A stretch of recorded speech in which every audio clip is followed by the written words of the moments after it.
Ang mga kwento ng pag-ibig, kwento ng buhay at kwento ng pag-asa dito sa Barangay Love Stories. Love Stories. Dalawang tao ang inaasahang bubuhat sa isang relasyon upang ito ay magtagumpay. Hindi pwede na isa lamang dahil posible itong bumigay. Ikaw kabarangay, isa ka bang mabuting katuwang sa iyong kapareha? Dear Papa Dudut, magandang araw po sa inyo at sa mga kabarangay nating nakikinig ng Barangay Love Stories. Sobrang idol ko talaga kayo, Papa Dudut. Kaya naman wala akong pinapalagpas na episode ng programa ninyo online. Natutuwa at nakaka-relate kasi ako sa mga kwento na ibinabahagi ng mga letter senders ninyo. Ako man ay may sarili ring istorya na gustong i-share, kaya ako nagpadala ng aking sulat. Ngunit bago tayo dumako doon ay nais ko munang magpakilala sa inyo at sa mga taga-pakinig natin. Ako nga pala si Yeri, 32 years old at kasalukuyang nandito sa Taiwan bilang OFW. Alam nyo, ni sa hinagap ay hindi ko naisip na magtatrabaho ako sa ibang bansa. Kontento na kasi ako noon na nasa Pilipinas lamang kasama si Terence, ang long-time boyfriend ko. Kung mag-ibang bansa man kami ay bakasyon lang sana. Lalo't plano na rin sana naming bumuo ng pamilya.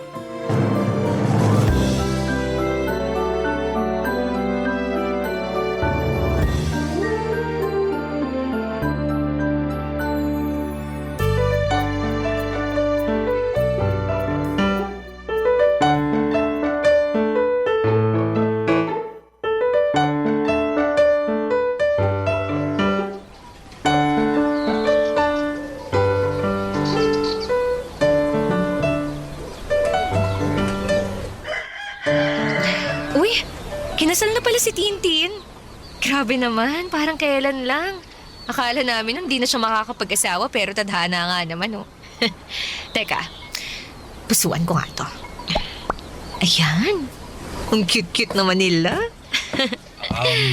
Baby love, pwede ba tayong mag-usap? Ha? Tungkol saan, baby love?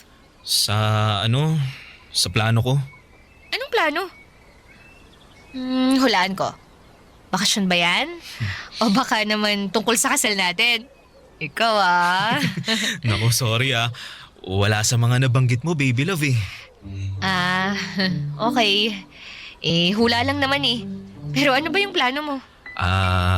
Kasi may May ano? may bago kong business idea. Ha? Hindi ko business idea pala kasi dalawa kami rito ng best friend kong si Louie. O tapos?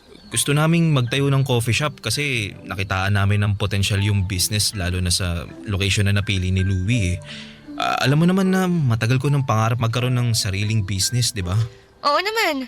Simula pa lang nung nakilala kita business-minded ka na eh. Simula pagkabata, kaso inalat naman ako sa mga nauna kong business kaya ayun.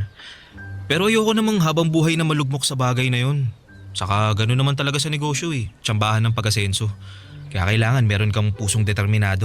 Wow, ikaw talaga Pag-usapang business tumatalinghaga ang mga salitaan mo Pero tama ka naman sa mga sinabi mo, baby love. Kaso, anong plano nyo ni Louie? First step kumbaga para masimulan nyo yung business nyo. Syempre, kailangan namin ng kapital. Pinagsama namin ni Louie yung savings namin pero para mas makatipid sa pagbabayad sa mga tauhan nagkasundo kami na tutukan yung business simula pagpapagawa hanggang sa pagtatauhan. Kaya nga nag-decide akong mag-resign sa trabaho para ako na yung tatao muna kasi hindi pwedeng umalis si Louie dahil di hamak na mas malaki ang kita niya sa pinapasukan niya kaysa sa akin. Naku, sigurado ka na ba talaga dyan? Oo naman. Pinag-isipan ko na to ng maraming beses. Nakakakaba pero nakaka-excite. Kasi hindi ko talaga nakikita ang sarili ko na magiging empleyado habang buhay. Gusto ko, ako yung amo at para mangyari yun, Kailangan ko magtayo ng sarili kong negosyo. Partnership nga lang kami ni Louie rito pero at least kami pa rin ang boss. Naiintindihan ko ang gusto mong mangyari. Pero dapat, sigurado kayo na kikita yung business nyo, ha? I mean, sayang kasi pag hindi nyo mabawi ang kapital nyo. Lalo ka na. Malaki ang mawawala sa'yo kasi walang papasok na income sa'yo pag nagsimula na kayo. Tapos plano mo pang mag-resign. Alam ko naman yun. Tsaka nakahanda ako sa anumang pwede mangyari. Okay, pero paano yung bayarin natin dito sa inuupahan natin? Paano yung iba pa nating expenses kung lahat ng pera mo palabas at walang pumapasok? Yun na nga. Makikiusap sana ako na ikaw munang sumagot ng mga bayarin natin Terence naman! Kahit 6 na buwan lang. Target namin na matapos yung pagpapagawa ng coffee shop in 3 months. Tapos mag-opening na kami. Sigurado naman makakabawi na kami in just 2 months, no? Para naman yatang suntok sa buwan yung sinabi mo eh. Yun naman ang hirap sa'yo eh. Wala kang bilib sa akin. Hindi naman sa ganun. Basta, pangako, magiging successful tong business na naisip namin ni Louie. Suporta mo lang at tiwala ang kailangan ko, baby love. Papadudot naging kami ni Terence noong pareho pa lamang kaming nasa college. At noon pa man ay business-minded na talaga siya. In fact, pangatlong negosyo na niya ang pinaplano niyang itayo ng best friend niyang si Louie noong mga panahong yon. Hindi kasi nagtagumpay ang dalawang business na sinimulan niya right after college graduation. At kapag nangyayari yon ay bumabalik siya sa pagiging empleyado at mag-iipon muli ng kapital. Pero hindi na kami bumabata ng mga panahong yon. At kahit na gusto ko siyang suportahan sa pangarap niya, di maalis sa akin ang pagdududa na baka katulad ng dalawang naunang negosyo niya ay mabigo ulit siya. Sa huli, si Terence pa rin ang nasunod at wala akong nagawa. Humiram siya ng pera sa bangko pang kapital dahil kinulang ang savings nila ni Louie at nag-resign siya sa trabaho niya upang matutukan ang negosyo nila. Hindi nagtagal ay nag-soft opening sila at masasabi ko na naging matagumpay naman yon. Naging maayos ang kitaan nila ng sumunod na 2 buwan. Pero pagpasok ng pangatlo hanggang pang-4 ay bigla na lamang may nangyari. Papadudot.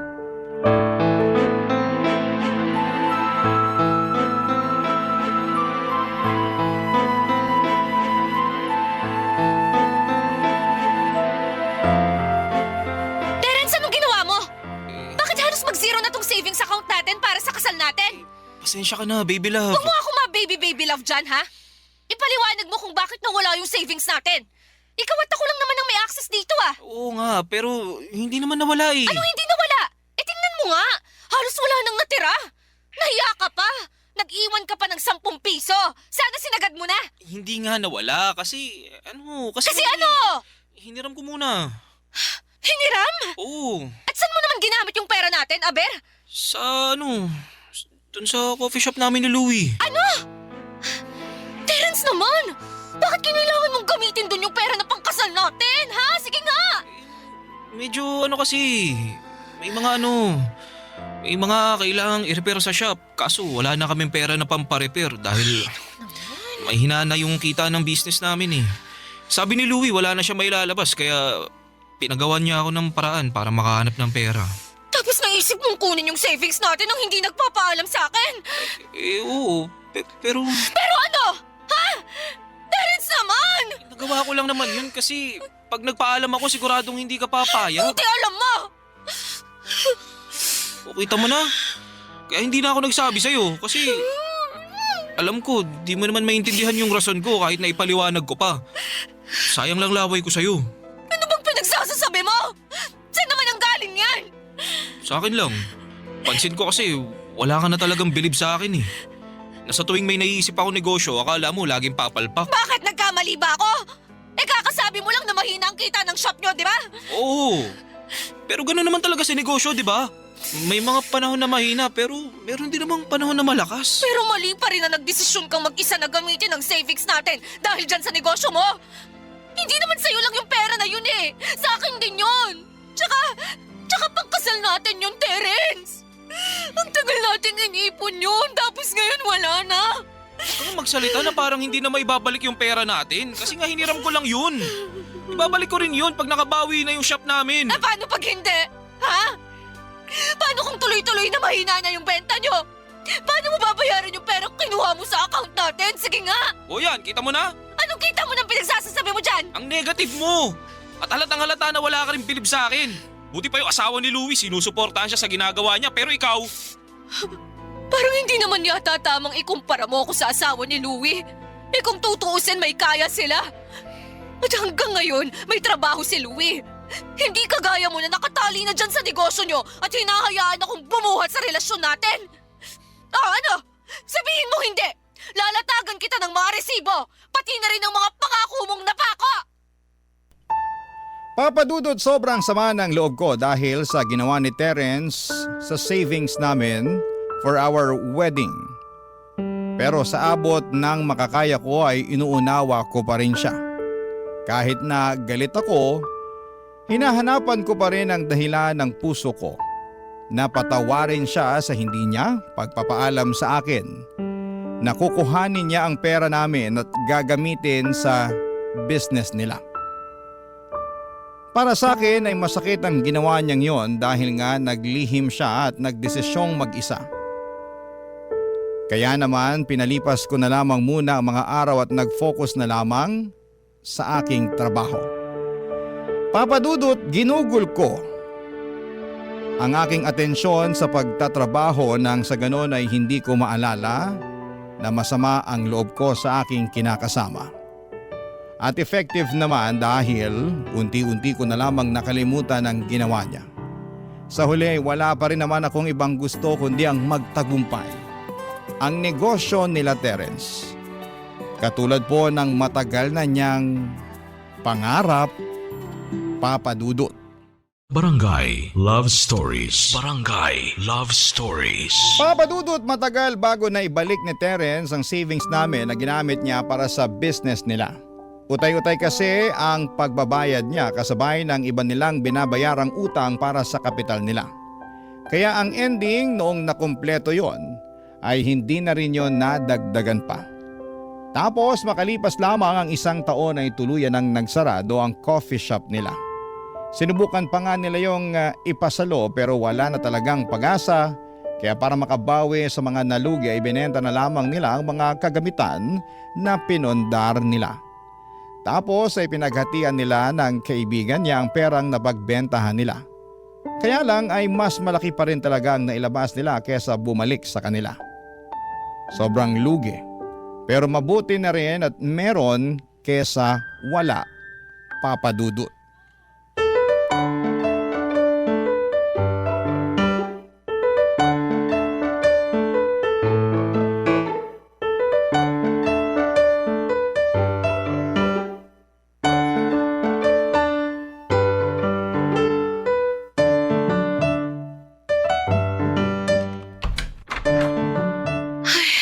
Grabe naman traffic sa Pilipinas to.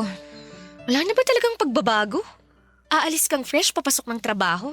Tapos uuwi kang bruha. Kulang na lang walis tambo eh. Teka, bakit ba ang dilim dito sa bahay?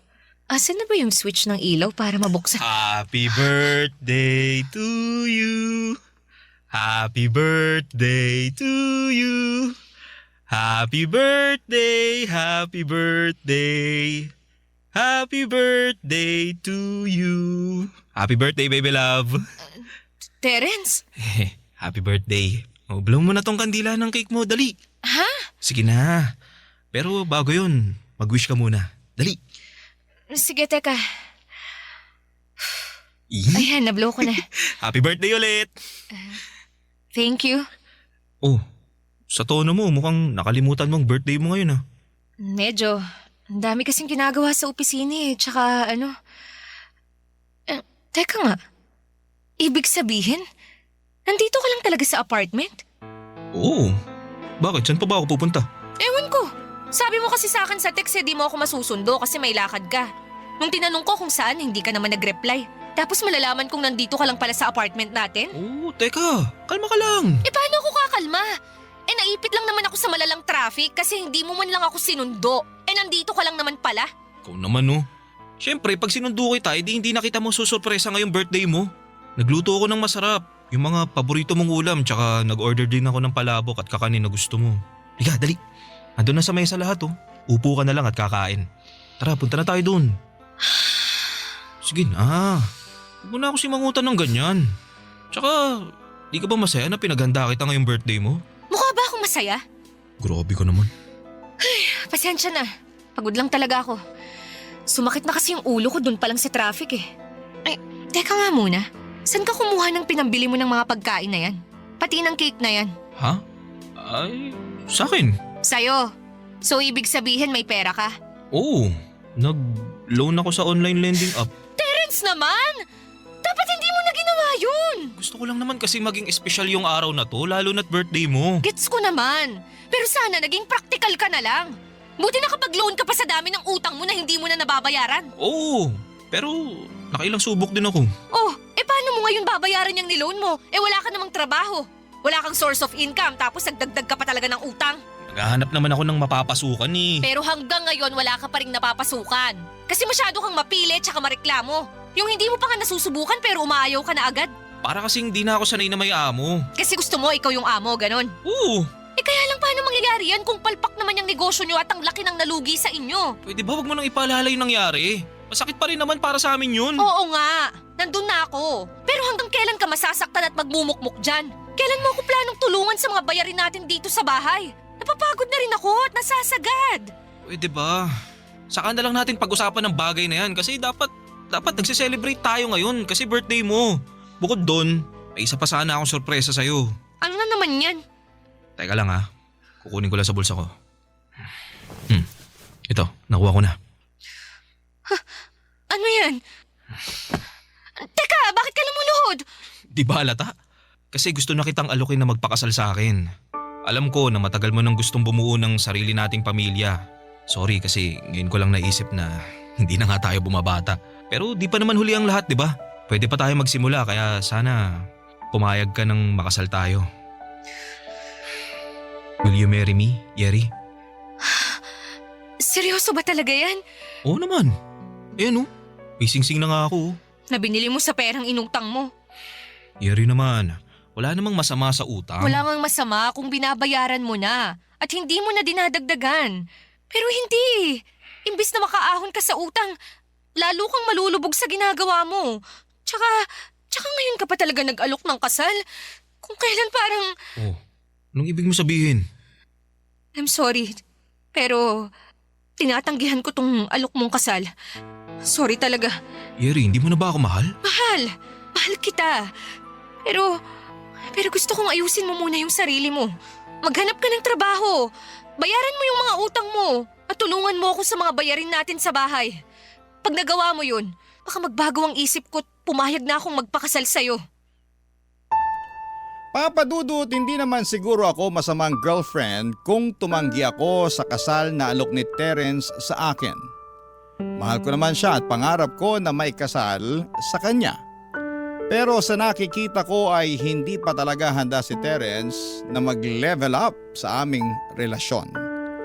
Kumbaga gusto lamang niya kaming maikasal para mapasahan niya ako ng responsibilidad sa mga bayarin niya.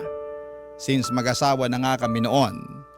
At ayoko noon dahil hindi nga ako pala utang tapos bigla ako magkakaroon ng mga utang.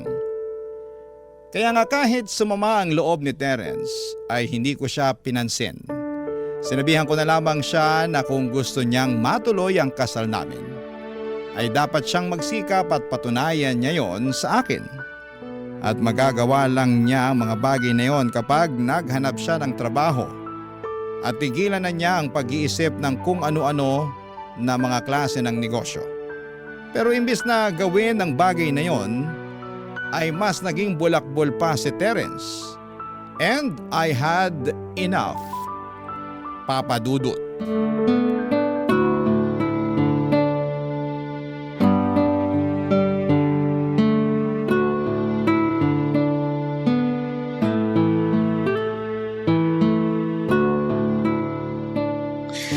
Naku, paano ba to?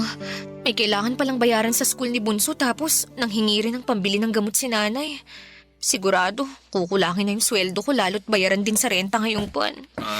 Nandiyan ka pala sa kusina, baby love. Kanina pa kasi kita hinahanap eh. Ang liit-liit lang nitong apartment natin, Terence. Madali lang tayong magkakakitaan. Grabe ka naman. Bakit ba ang init agad ng ulo mo? Stress lang ako. Bakit mo ba ako hinahanap? May kailangan ka ba sa akin? Oo, meron. Ano? Sabihin mo na, may ginagawa ko rito. Ano kasi, nagyaya yung tropa namin ni na Louie na mag-staycation. Kami-kami lang mga boys. Sa Tagaytay, kaso sabi ko, di ako makakasama dahil wala akong pera pang gastos. Pero mapilit talaga sila eh. Sabi ni Louie, mangutang na lang daw ako sa'yo, kaso Ano? babayaran ko naman, baby love. Paano mo babayaran? Wala kang trabaho. Tsaka sandamukal na ahente at kolektor na yung naniningil sa'yo mula sa mga inutangan mo. Pero hindi mo man lang pinapansin. Pati sa akin tumatawag sila at nagbabanta na ipapabarangay ka. Pero parang hindi ka naman naaalarma. Tapos ngayon, nakuha mo pa talagang sumama sa staycation na yan? At sa akin ka pa talaga uutang ng pera, ha? Alam mo naman kasing hirap akong makaloan sa mga online lending app, di ba? Tsaka mabuti na yung sa'yo ko manghiram dahil girlfriend naman kita. Kesa sa ibang tao, di ba? Oo, girlfriend mo ako. Pero anong mabuti doon? Ewan ko ba sa'yo, Terence? Para kang bata eh. Hindi mo na naisip na short din ako sa budget ngayon dahil sunod-sunod ang gastusin sa bahay namin. Tsaka rito sa atin. Tapos nakuha mo pa talaga akong utangan, ha? Tsaka wow, ha? Wow talaga. Kasi nakakainggit ka naman. Dahil naisip mo pang magbakasyon samantalang hirap na akong mag-budget dito. Ayun lang naman yun, baby love. Tsaka di ko naman siguro kasalanan kung subsub ka sa trabaho kaya di ka na nakakapagbakasyon. Baka nakakalimutan mo, last time niyaya kitang magbagyo pero tumanggi ka. Oo, tumanggi ako kasi ako lang naman ang gagastos. Baka imbis na ma-relax ako lalo lang akong ma-stress. Alam mo, Terence, ayoko na. Anong ayaw mo na? Ayoko na ng ganitong buhay. Ayoko nang ma-stress ng bonggang-bongga dahil sa pera. Naturingan na kasama kita sa buhay pero parang mag-isa pa rin ako dahil pabuhat ka eh. Pagod na akong buhatin tong relasyon natin ng mag-isa. Kaya nga naisip ko na makipaghiwalay na lang sa'yo. Total, hindi naman ako mahalaga sa'yo eh. Teka, anong pinagsasasabi mo? Siyempre mahalaga ka sa akin, baby love. Kung mahalaga ako sa'yo, maghahanap ka ng trabaho. Tutulungan mo ako sa mga gastusin natin sa bahay. Pero hindi eh. Hindi mo nga yata naisip yun. Kasi hanggang ngayon, wala ka pa rin pinapasukan. At mukhang masaya at kontento ka lang na nandito ka sa bahay natin. Pera na lang ba talaga at ang maiaambag ko ang batayan ng silbi ko sa relasyon natin? Masipag naman ako rito sa bahay ah. Naglilinis ako, nagluluto, pinaglalaba kita, inaasikaso Pero ko lahat. hindi pa rin yun sapat para magtiis ako sa'yo. Kasi sa nakikita ko wala ka talagang plano para sa atin. Gusto mong magkapamilya tayo. Pero ayaw mo maghanap ng trabaho. Ayaw mo akong tulungan financially. Paano na lang pag nagkaanak na tayo? Huwag mo sabihin sa akin na ako pa rin ang kailangang magbanat ng buto kahit nakabuanan ko na. At ako pa rin ang mag-iipon ng pera para sa panganganak ko. Aba, kawawa naman ako nun. Yeri naman, pwede naman natin pag-usapan to eh. Wala na tayong dapat pag-usapan. Wala na, inubos mo na ako, Terence. Pagod na akong umasa na may isip mo pa akong tulungan sa pagtataguyod ng relasyon natin. Dahil sa kung ganito palang nawala ka ng maiaambag financially. Ibig sabihin, hindi ka pa handang magkaroon ng pamilya. Papadudot, isa sa mga pinakamahirap na desisyon na ginawa ko sa buhay ko ay ang pakikipaghiwalay sa taong mahal na mahal ko pa. Bukod doon ay ang tagal na rin namin ni Terence, live-in na nga kami at kasal na lamang ang kulang. Nakakapanghinayang pero na-realize ko na hindi sapat na mahal mo lamang ang isang tao dahil hindi kayo mapapakain ng pagmamahal na yon. Lalo na kapag may mga anak na kayo. Sa kabinigyan ko naman ang pagkakataon si Terence na ayusin ang sarili niya pero hindi niya ginawa. Kaya napuno na lamang ako hanggang sa maisipan kong makipaghiwalay na lamang. Yon ang magiging solusyon para makawala ako sa responsibilidad ko sa kanya. At kahit ako ang nang-iwan sa aming dalawa, masakit pa rin sa akin ang nangyari. Kaya upang tuluyang makausad ay nakapag-isip-isip kong mag-apply ng trabaho sa ibang bansa at magpakalayo-layo. Barangay Love Stories. Barangay Love Stories. Papadudot, yun ang rason kung bakit po ako nasa Taiwan ngayon. Tandang-tanda ko pa. Na magkahalong takot at excitement ang naramdaman ko noong unang beses kong tumapak dito. Takot dahil bago sa akin ang lahat at excitement sa buhay na naghihintay sa akin. Nagsikap po ako para makaipon ng pera at para na rin matulungan ang mga mahal ko sa buhay sa Pilipinas. Trabaho ang naging sentro ng pang-araw-araw kong buhay. Wala na po akong pakialam noon sa love life dahil ayos na sa aking tumandang dalaga basta wag lang akong mapunta sa maling tao. Pero God is good all the time. Dahil makalipas ang 6 na buwan, nakilala ko ang aking Taiwanese boyfriend na sinama ko nga sa Pilipinas nitong 2025 nung umuwi kami para magbakasyon. Siyempre kasama na rin doon ang plano kong pagpapakilala sa kanya sa pamilya ko. Kaso'y hindi ko inaasahan ang pag-eksena ni Terence noong nalaman niyang nakauwi na ako. Gulat na gulat ako noong sumugod siya sa bahay ng nanay ko at nang gulo kesyo gusto raw niya akong makausap. Kaya pinagbigyan ko na rin siya. Papa Dudut.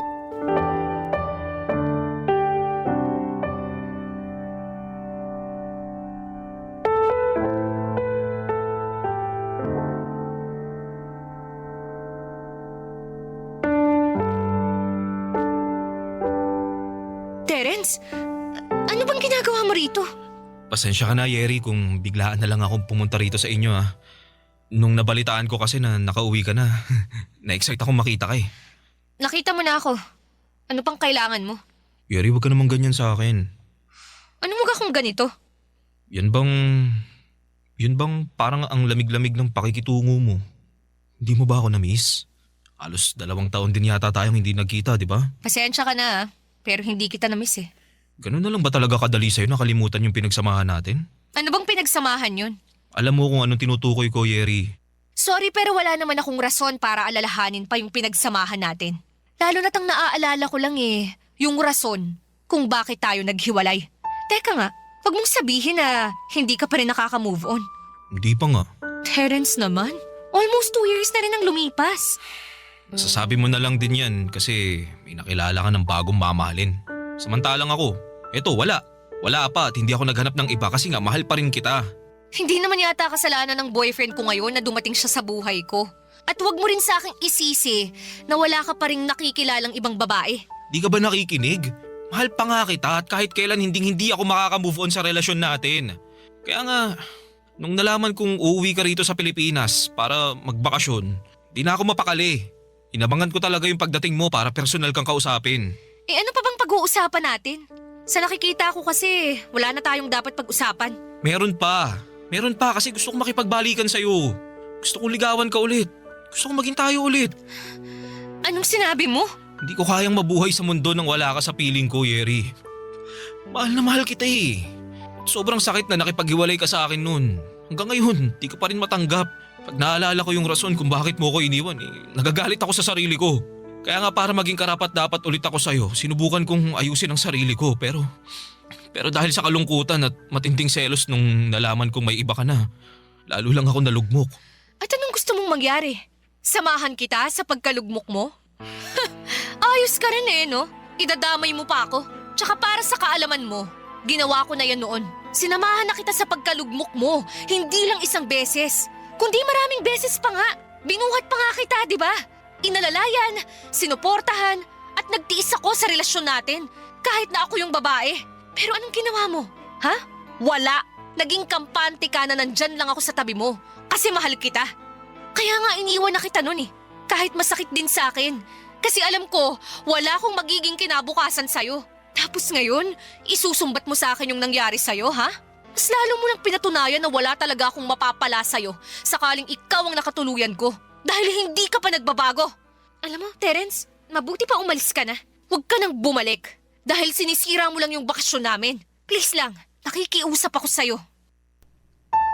Papa Dudut, hindi ko akalain na magagawa ni Terence ang bagay na yon.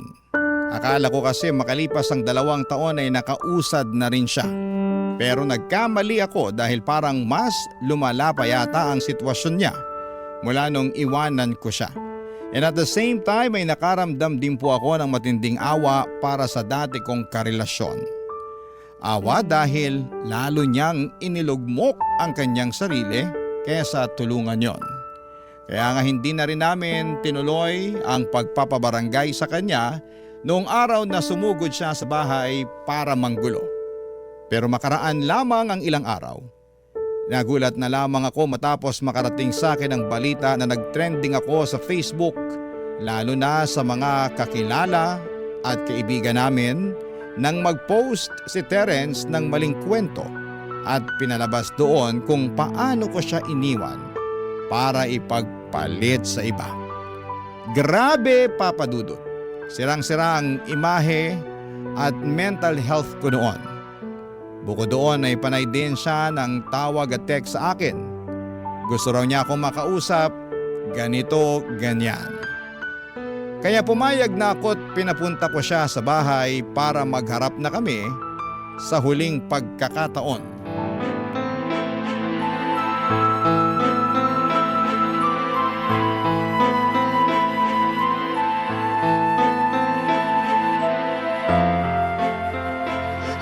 Hayop ka, Terence! Ano ba bang gusto mo?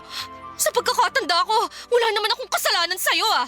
Bakit mo ba ako ginawa ng maling kwento? Pasensya ka na, Yeri. Pero desperado na kasi ako eh. Hindi mo ko pinapansin. Hindi mo nire-replyan yung mga chat tsaka yung text ko. Pati mga tawag ko ayaw mo ring sagutin. Para ano pa? Eh wala na rin naman tayong dapat pag-usapan pa! Marami tayong dapat pag-usapan. Marami, tulad ng...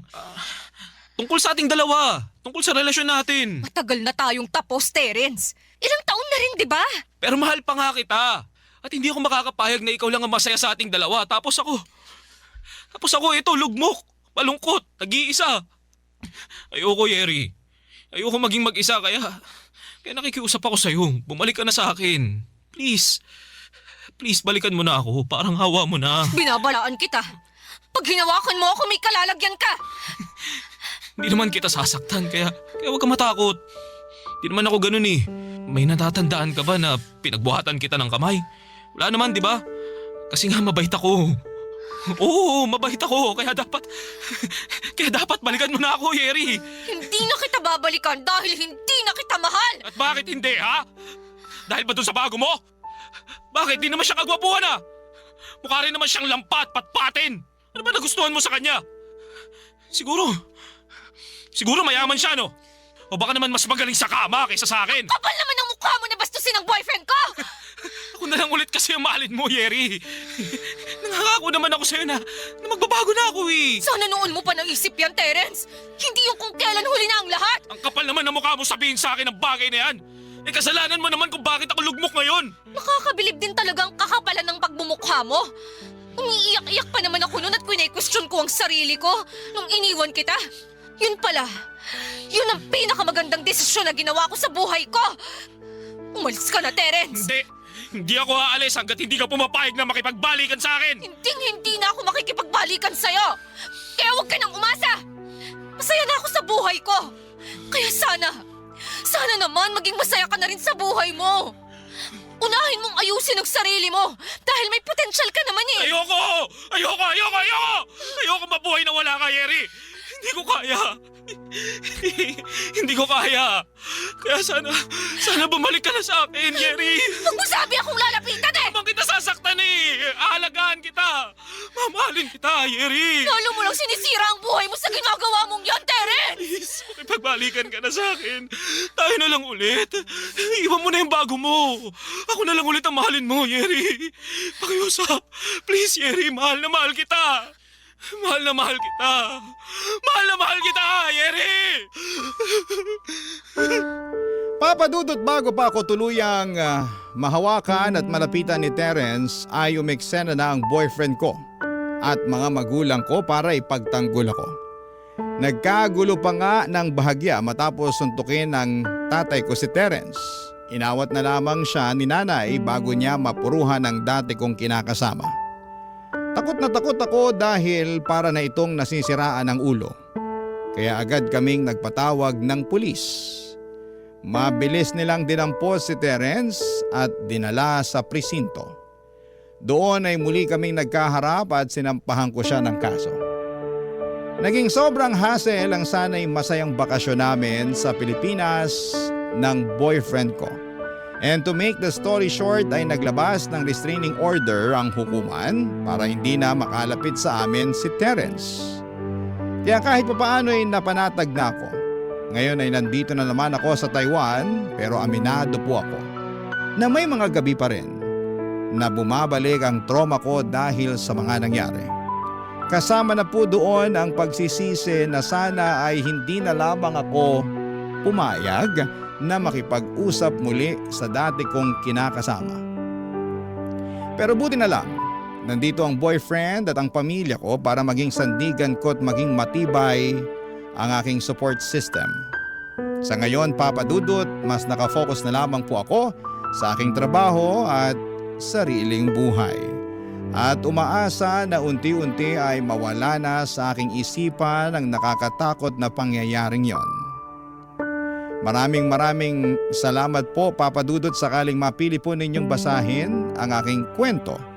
God bless and more power po sa Barangay Love Stories. Ang inyong kapuso at ka-barangay forever, Yeri. Uy, kabarangay! Agree ka ba sa ending ng ating Barangay Love Stories na ito? I-share mo na ang feelings mo sa ating comment section.